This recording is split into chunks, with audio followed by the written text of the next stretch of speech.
Le 25 mai dernier, Bitte, Frau Le Pen. An issue. Das Wort hat jetzt Frau Le Pen. Bitte, Frau Le Pen. Setzen Sie sich bitte hin. Das Wort hat jetzt die Kollegin Le Pen. Frau Le Pen, bitte reden Sie jetzt. Bitte nehmen Sie, Herr Kollege, bitte nehmen Sie Platz. Sie haben nicht das Wort.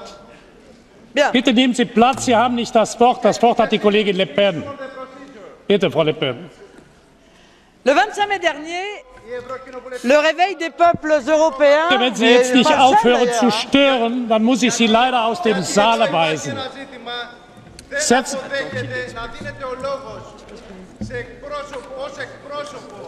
Herr Kollege, on n'a pas de traduction. also ich fordere Sie jetzt zum letzten Mal auf. Bitte bringen Sie den Abgeordneten aus dem Saal.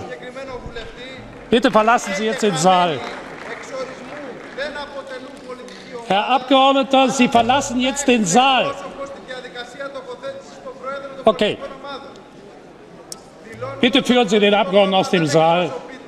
Dankeschön. Okay. Bitte, Herr Abgeordneter, verlassen Sie den Saal. Bien, le 25 mai dernier, le réveil des Augenblick, Frau peuples Le Pen. européens, pardonnez-moi, Monsieur le bitte. Président, Augenblick, Herr Abgeordneter Papadakis, bitte verlassen Sie den Saal. Sie können hier nicht in dieser Art und Weise die Ordnung stören. Bitte gehen Sie.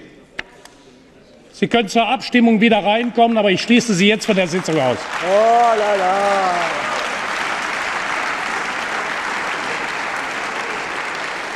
Bon, bref.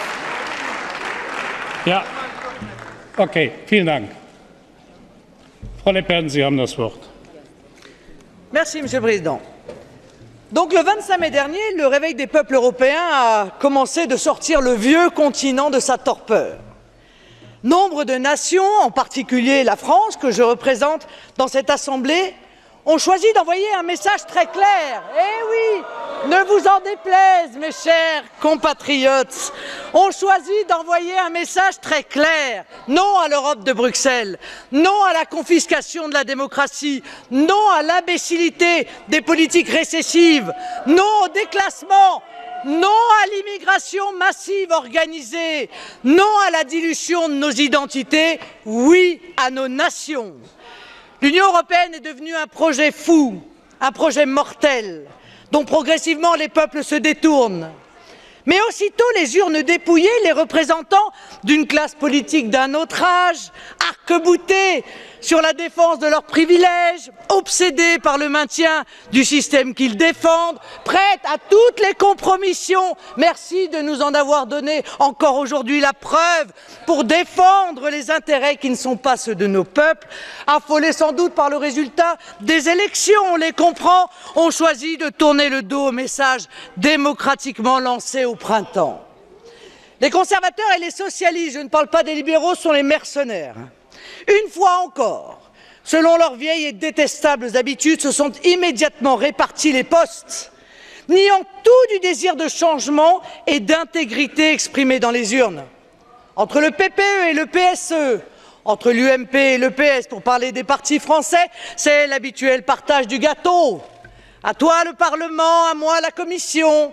Je ferai voter pour toi ici, tu feras voter pour moi là-bas.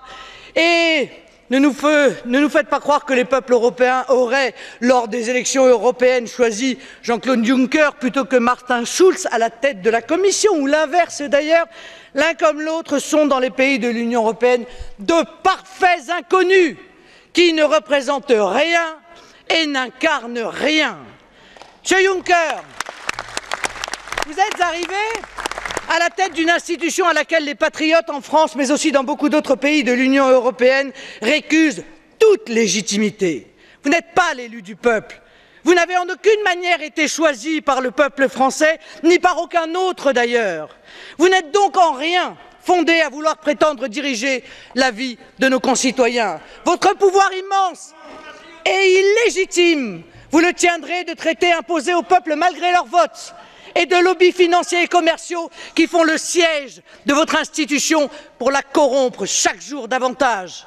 Vous représentez donc dès cet instant l'archétype du déni de démocratie. Monsieur Juncker, Je me souviens d'une de vos déclarations en décembre 1999 dans un célèbre journal allemand. Vous déclariez, ouvrez les guillemets, « Nous prenons les décisions, nous les mettons en pratique et nous attendons quelque temps pour voir ce qui se passe. S'il n'y a pas de hurlement et pas de révolte, la majorité ne comprenant pas ce qui a été décidé, nous continuons au fur et à mesure jusqu'à ce qu'il n'y ait plus de retour possible. » Quel aveu et quel cynisme!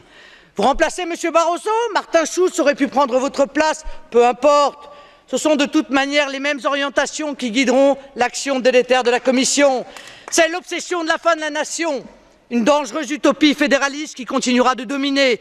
C'est la promesse pour les peuples d'Europe et en particulier pour le mien, le grand peuple français, de moins de démocratie, de plus de misère, d'inégalité et de dilution de notre identité nationale. Vous contribuerez, après M. Barroso, au malheur des peuples d'Europe. Vous avez d'ailleurs été mis à ce poste pour cela. Vous dirigiez un paradis fiscal. Vous voici désormais gardien des enfers européistes. Félicitations, M. Juncker. Belle promotion. Mais votre utopie fédéraliste, votre obsession de la fin des nations, nous la combattrons, monsieur. Nous la combattrons ici et dans nos pays respectifs. Nous la combattrons avec d'autant plus d'énergie que nous mesurons chaque jour les progrès que nous réalisons dans nos nations. En France et dans d'autres pays aussi, les patriotes sont désormais les plus nombreux. Ils sont encouragés par leurs résultats aux élections, scrutin après scrutin, et n'attendent plus qu'une chose, pouvoir envoyer votre Commission et toute cette technostructure européenne aux oubliettes de l'histoire. En attendant, nous voterons contre vous. Sachez que nous serons, nous élus patriotes, les plus scrupuleux observateurs de vos méfaits, que nous dénoncerons auprès des peuples. J'avertirai sans relâche le peuple français des projets néfastes construits à Bruxelles. Vous êtes observé par les peuples, Monsieur Juncker, vous êtes sous surveillance, comme tous ceux qui, comme vous, représentez un système en déroute.